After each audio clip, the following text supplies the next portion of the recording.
Mga kabombon, nasa kabilang linya ang ating Bombon International News Correspondent all the way from Indonesia. Okay? Magandang oras po, magandang hapon, magandang umaga, Sir Rodi. Magandang umaga rin sa Bumbo Radio at sa mga tagapakinig ng Bumbo Radio. Opo, laman po ngayon ng balita ng buong Pilipinas ang pagkakaaresto dyan sa Indonesia kay dismissed Bamban-Tarlac Mayor Alice Guo. So, paano po, kung mayroon ba kayong mga impormasyon, si Rodi, yung pagkakaaresto niya sa isang lugar dyan sa Indonesia, sir? Yeah, sa totoo lang din medyo kasi karamihan ng news is galing Pilipinas. Sa Indonesia, hinahanap ko yung mga local news. Walang local news na basically source from here. Kinukot din nila yung sa Pilipinas eh. Tsaka walang press conference pa ng Indonesian authorities or the Philippine National Police. Walang mga press conference pa. So medyo manipis yung balita about Alice Guo from the local sources. But doon sa kaibigan ko from the embassy, nag-confirm naman sila na totoo na na-arrest daw si Alice Guo dito sa Tangerang City. Tangerang actually is the city where I live. Okay. Okay. So, Tangerang City. Paano po, paano po natin i-describe yung Tangerang? It's just like parang civilized na syudad, mayamang syudad, Sir Rodi? Yes, Tangerang City is part of the Metropolitan Jakarta. So, yung Metropolitan Jakarta is composed of several cities. Kaya yan ang Metro Manila na mayroong Makati, Pasay, Parañaque, Quezon City, hanggang hanggang Caloocan, mga ganyan. So, basically, it's a city surrounding the capital city of Jakarta. Okay. Yun ang tawag na Metropolitan Jakarta. So, itong Tangerang City is the host of the international airport. Nandito sa city ng Tangerang, yung international airport ng Indonesia. Okay.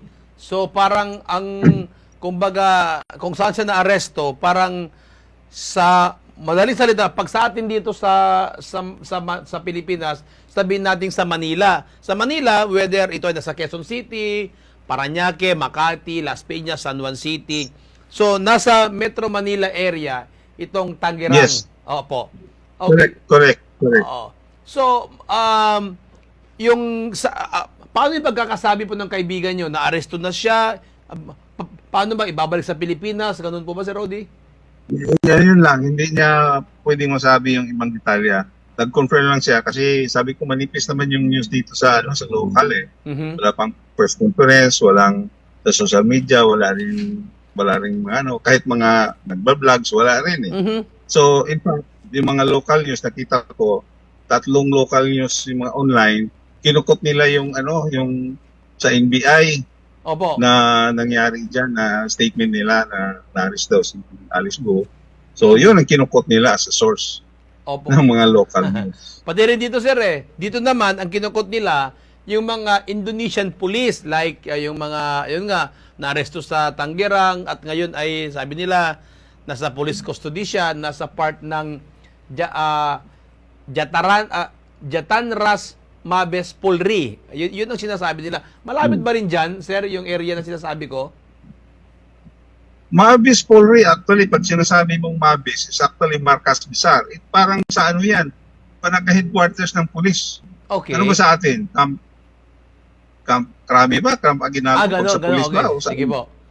Parang nasa siya. Ganun yun. Kung sinasabing Mabis Polri is basically the headquarters of the police. National headquarters ng police. Okay. So, parang kumbaga nasa siya, tama sabi mo, nasa Campo Crame, pag police ang pinag-uusapan. Okay.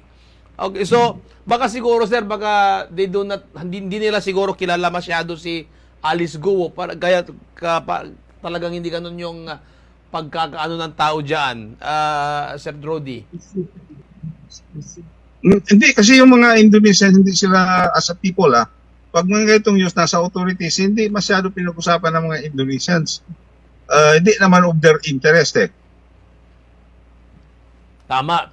At saka pag siya sabi, I think speculation pa lang to, pag sinasabi ng mga Indonesian authorities dito sa mga mga news outlet na dahan-dahan lang kayo magbalita, discreet. Parang nag-restrain din sila magbalita kasi baka magkamali. Ayun. Ganon yung setup ng Indonesia. Pag mga Indonesian authorities mag-influence or magsabi, makiusap doon sa mga news item, TV stations, kahit na yung mga vloggers, pag nag-advise sila na dahan-dahan, discreet, not too much information, wait for their official statement, kumukomply naman yung mga mga news. Oo. Iba pala dito, sir, sa atin, pag mga ganyan, nako, ah, hindi pwedeng hindi mo ibalita, ano? Pag dito sa Pilipinas. Sa Pilipinas kasi sobrang, sorry for this, sobrang speculative, sobrang chismis. Sa Indonesia kasi, hindi nila sila masyado, have to confirm, validate, bago pa nila ilagay sa news Kasi, pag sabi nila kasi yung concept nila, in fact, matagal na ako nagsasabi na if you try to learn many things from Philippines, tingnan yung Indonesia, nasa backdoor naman, nasa neighbor lang natin. Paano ba nila inano yung society nila, minamanage nila, at saka yung mga tao nila? Paano ba sila nagkakaisa? Paano ba sila tumutulong sa gobyerno? Dapat itong Indonesia is a source na of kumbaga, dapat pag-aralan natin yung society ng Indonesia. Halimbawa, sa ganitong situation, hindi nila pinag-usapan, hindi walang masyadong marites, parang ganyan.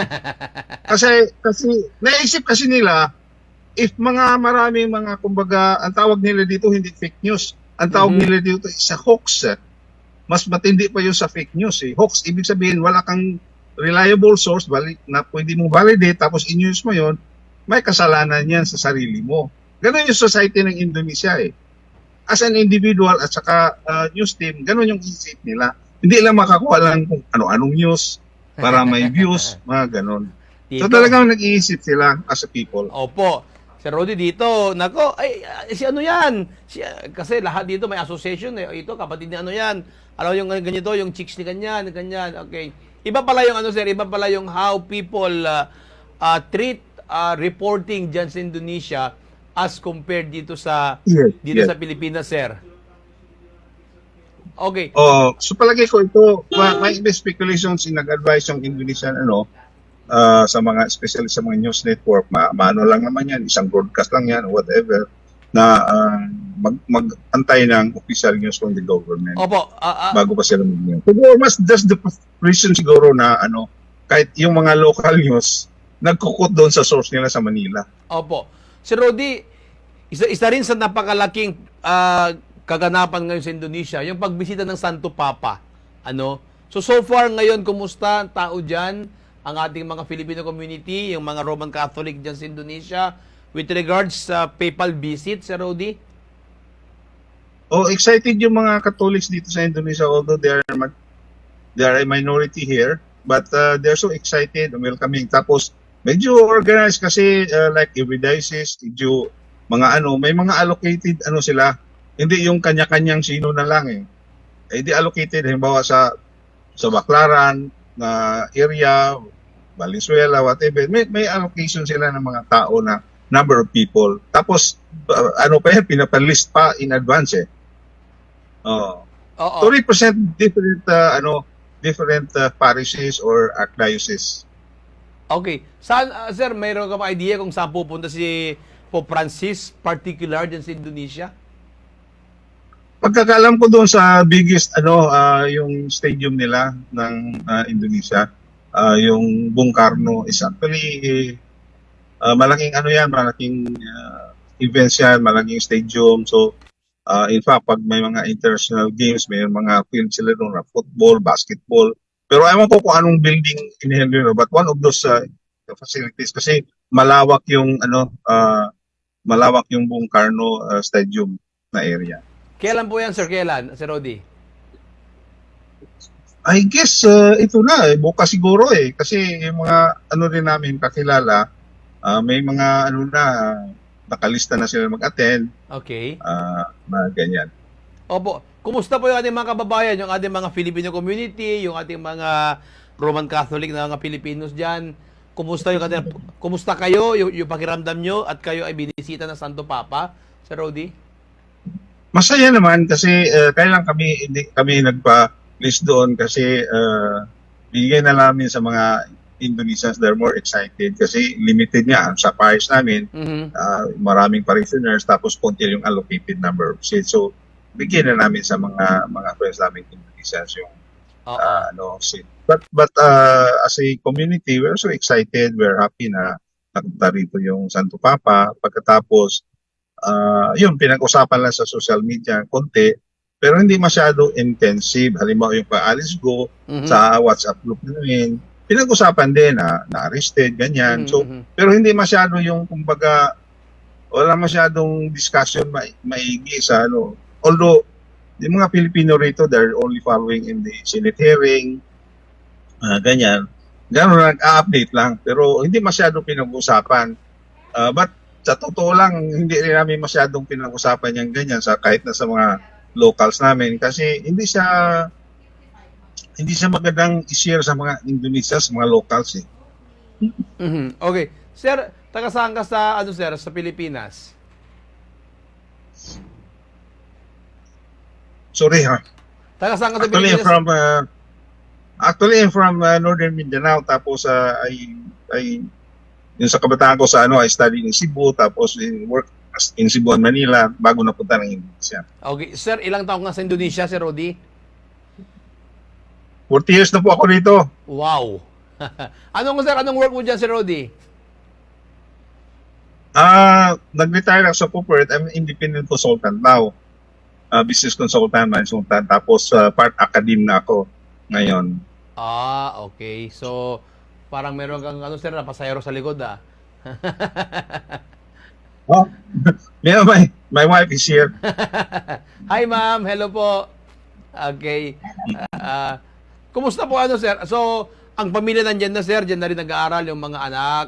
Okay. I have grown-up kids already. Meron ng I even have grandkids already here. Opo. Paano sir? Paano ang klase na pamumuhay diyan? Diyan sa Indonesia, Sir Rodi, compare sa Pilipinas?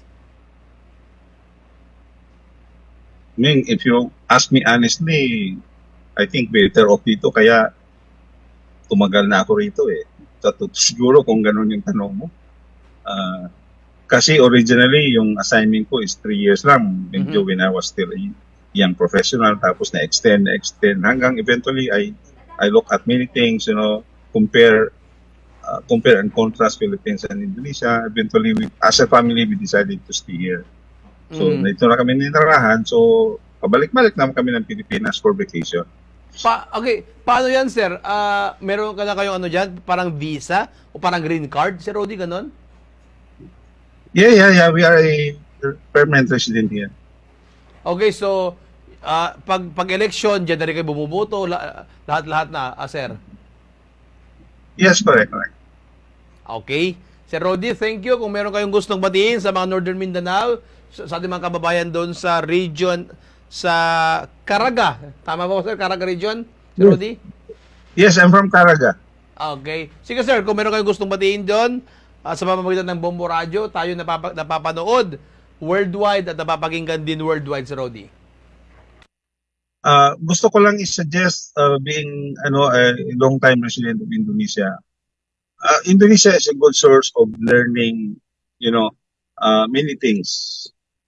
Pwedeng economics, pwedeng food security, pwedeng peace and order, pwedeng nationalism, education. Marami tayong matutunan sa Indonesia. So, my suggestion is if you try to study, compare, ano ba dapat, I would always recommend na Indonesia should be one of the shortlist na pwede natin pag-aralan. Huwag na tayong lumayo, pupunta pa tayo ng US mag-aral, compare, dito na mismo sa mga malapit na bansa sa atin. Marami tayong matutunan sa totoo lang. Yun lang po, message ko sa lahat ng mga kababayan ko dyan sa Pilipinas. Okay, Sir Rodi, maraming salamat po. Ingat po kayo dyan. God bless po, mabuhay. Thank you po. Okay, mga